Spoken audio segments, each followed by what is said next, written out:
Hello, everyone. How you going? Happy Saturday for those in Australia. Um, I'm a bit tired, so you have to excuse. I've got a bit of a deep voice today and some bags going on. We've got a lot of stuff going on in this house to try and get ready for book launch, and it's not just a one day thing. It goes for a long time.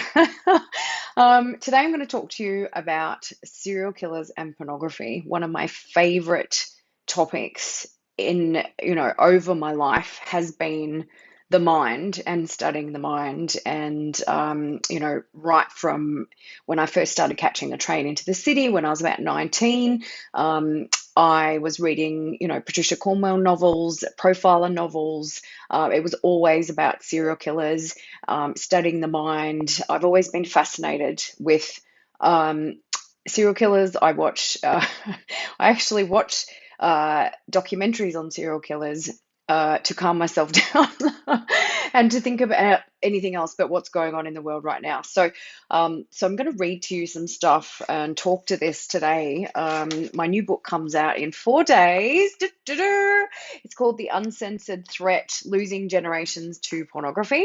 And today I'm going to really dig deep into this. So there is a disclaimer and there is a trigger warning that I will be talking about murder and rape and dismemberment and things like that. So if that stuff is not what you want to hear, please turn off now. I don't expect any negative comments because I'm giving you a disclaimer so you know what I'm about to talk about. We've probably all heard Ted Bundy, or seen Ted Bundy's stuff because it's all over Netflix. He's very famous for blaming his killings on pornography. And I've got a quote of his here. I've lived in prison for a long time now, and I've met a lot of men who were motivated to commit violence just like me, and without exception, every one of them was deeply involved with pornography. Without question, without exception, deeply influenced and consumed by addiction to pornography. So, why do you think, and I've studied a lot of them, and I'm going to touch on that today. He killed over 30 women, and, the reason why I've studied this is because, um, there's a connection between porn addiction and sorry, people are messaging me. There's a connection between pornography and serial killers and murder and any kind of, sex addiction or cheating outside of a relationship. It's because the frontal lobe gets damaged by watching pornography regularly. You might not think you have an addiction, but if you're watching it once a month or more, you actually do, or you fall into that category. So the connection is so porn addiction always leads to something else, and that something else gets discussed a lot in my book. That something else is different for every single person, but I wanted to take it to the absolute extreme and see what the connection was. And I'll just read from a book here. Porn addiction leads to other things. It just does. It has to, because of the way it interferes with the natural cognition and urges in the brain, which directly impacts the part of the brain responsible for self-control and controlling sexual behaviors. So that's the part of the brain that actually gets damaged, which is the frontal lobe. So unfortunately, men that are addicted to the thrill of quick and easy sexual gratification and release are constantly seeking out new and exciting ways to get that chemical fix in the brain. And after only a short while, the brain creates a program of requirements and behaviors to survive. The frontal lobe is damaged, which impacts judgment, memory, focus, concentration, emotional expression, mental health, decision making, and as mentioned, self-control and sexual behaviors. Okay, so I also have a quote here. So it leads to domestic violence. We're connecting it to suicide in men. We're connecting it to, sexual assault and sexual violence, sexual harassment, sending dick pics, all the things. The men that don't watch porn don't normally behave in these ways, right? So there's no judgment, but because we're healing it, but we have to take a look at it. Okay, so I'm going to go through. So Ted Bundy filmed a video before he was executed, and he claimed that it was responsible for his compulsive behavior. He also said, I would keep looking for more potent, more explicit, more graphic kinds of material. Like an addiction, you keep craving something which is harder, something which gives you a greater sense of excitement until you reach the point that pornography only goes so far. And that was Ted Bundy. Okay, so no one's saying that pornography makes you kill someone. Just put that out there. But when you know what this stuff does to the brain, what it does to a man's behavior, his mental state, his neural pathways, and impulse control, it is my professional belief that porn addiction is the underlying cause for a huge portion of mental health and behavioral issues in men. So I also got a quote. I've done an interview with John Euler, sorry if I've said that wrong, over in the US. He's a psychological services specialist in the correctional facilities in the US, as well as the founder for Survivor Support Inc. He says, having spent hours counseling inmates like Bundy and many serial rapists, I have found each one confirmed the reality of what he disclosed in his deathbed confession, that pornography is the primary common denominator among serial rapists. Porn opens the minds of men to a very real spiritual darkness. I can assure you, from countless hours interviewing men who did very vile and heinous sexual things to women and children, that the darkness that comes upon them is real. Listen to such men long enough, and they are willing to disclose things they never tell the detectives. Okay, so that's John. He's treated, apparently, he said, the most amount of inmates out of anyone in the US. So that's pretty cool to have him on board, and he's written a few things in my book, which is really cool. So you know about Bundy, over 30 women that he killed. We've got Ed Kemper. He's also a very famous serial killer. He's known as the co-ed killer. He went on a killing spree using pornography before he picked up and killed female hitchhikers. He'd then have sex with their corpses and dismember their bodies.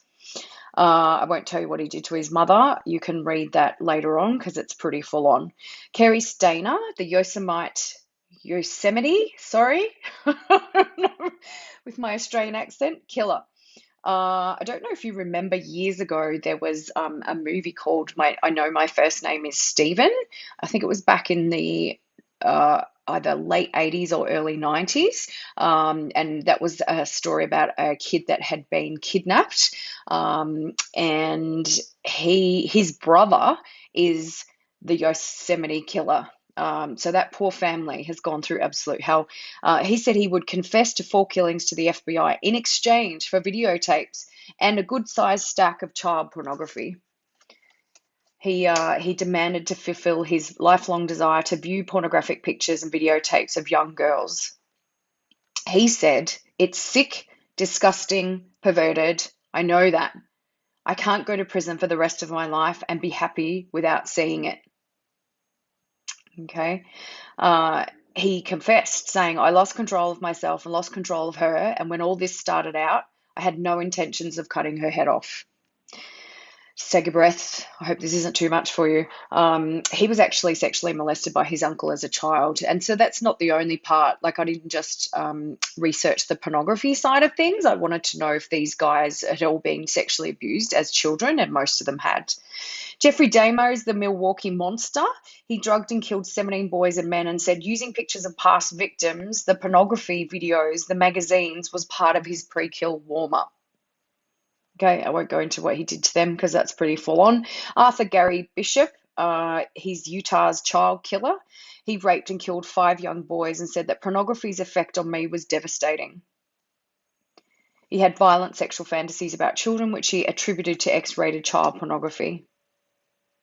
So he also confided that he'd sexually abused and taken nude photos of at least 54 boys over several years. He noted that he was a homosexual pedophile who used child pornography to satisfy his urges, but found it impossible to avoid molesting young boys as well. Okay, so these guys all started watching, child pornography, pedophilia. It doesn't start with child pornography, it starts with porn. Andre Chikatilo, I think I've said it right, the butcher of Rostov, he murdered 53 women and children. In court, he shocked everyone by pulling out a pornography magazine, waving it around, and saying, "This is the cause of all my troubles." Okay. I won't go into detail there. That's a bit too much.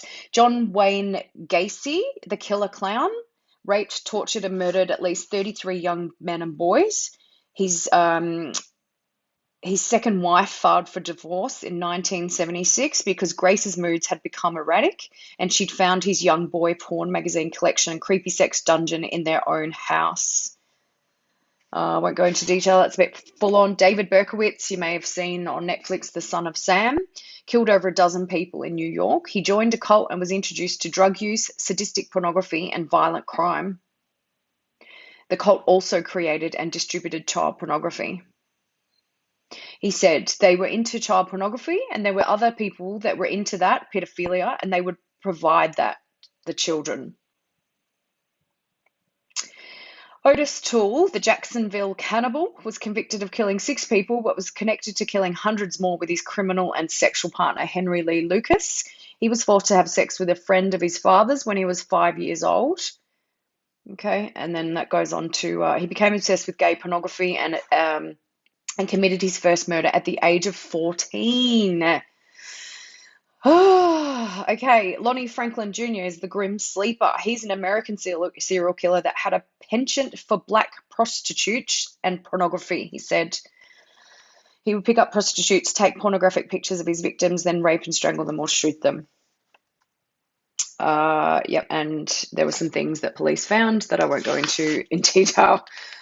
Okay, so that's a lot, isn't it? I worked out it's over 300 people that these guys have killed just between them.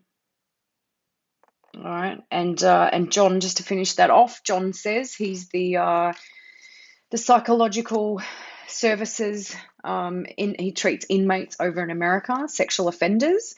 He said, from my 11 plus years on psychology staff within a state prison, having worked with thousands of men who perpetrated offences against women and children, and having conducted sex offender treatment to both high and low intensity sex offender treatment, and having been responsible for the treatment of a specialised prison unit for sexually violent predators, and having likely spent more hours intensively interviewing more men who had been incarcerated for perpetrated horrific sexual offenders than any prison psychology staff in the US, having conducted hundreds of sex offender risk assessments and psychological evaluations, and having done extensive reviews of inmate arrest records and files of prison, psychological, psychiatric, and juvenile histories, I can assure you it is beyond dispute that 100% of all sex offenders were involved in pornography on a progressive basis prior to perpetrating their offences.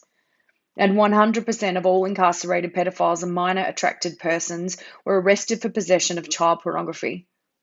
98% were also charged with distribution of child porn. Simply put, you have no sex offending without pornography. Though the pathway into sexual deviance and offending has always been the same throughout human history, porn and the internet has simply supercharged that process. And so my book goes into saying, can you relate to these sexual deviants? Probably not. Not at all. You may even tune out at this stage and say, well, that's not me. That's never going to be me. But the whole point of this chapter is it's called From Porn to Predator. And as a woman on this planet, having had experience with countless amounts of men for various reasons, professional and personal, we have some serious issues that need addressing around men controlling their sexual behaviors and just this thing that they think is fun and makes them happy. And, well, I'm single, why not? And all of, a man is visual, a man has needs, all of the things that we hear from guys. This isn't about that. This is about brain damage. Your frontal lobe gets damaged and mashed, basically, worse than a heroin addict's brain. And if you have that brain damage, and 100% of men that watch porn regularly will have some form of brain damage from this, your mental health comes from there, your anxiety, your depression. So if there's any practitioners out there who are treating men, how do you expect men to evolve and to sort through their shit and to actually do a great job of healing and becoming a better man and doing the work and addressing their addictions and their behaviors and all their depression and anxiety and stuff? How do you expect all of that to happen when someone has brain damage? Okay, so you cannot work with men if you're not addressing porn addiction, because the survey results came back, it's over 90% of men. Well, thank you for watching today. That's it from me. You can get this amazing book, nice and thick too. It's a massive, massive book. It's been an absolute journey for me, a blessing and an absolute struggle. You can get it on Wednesday. It goes on sale in 4 days. On the 22nd, it will be on sale for 99 cents for 48 hours because we want to catch up with the US and the UK and Canada. And that's the ebook. And then after that, it's on sale for the normal price. So don't miss out. I really need to get to Amazon bestseller. My work is really important. My mission is huge. I need your help. And I need your help. I need your help in terms of reading this stuff, because you need to educate yourself on what's actually going on out there. Thank you for watching today, and I'll see you all soon.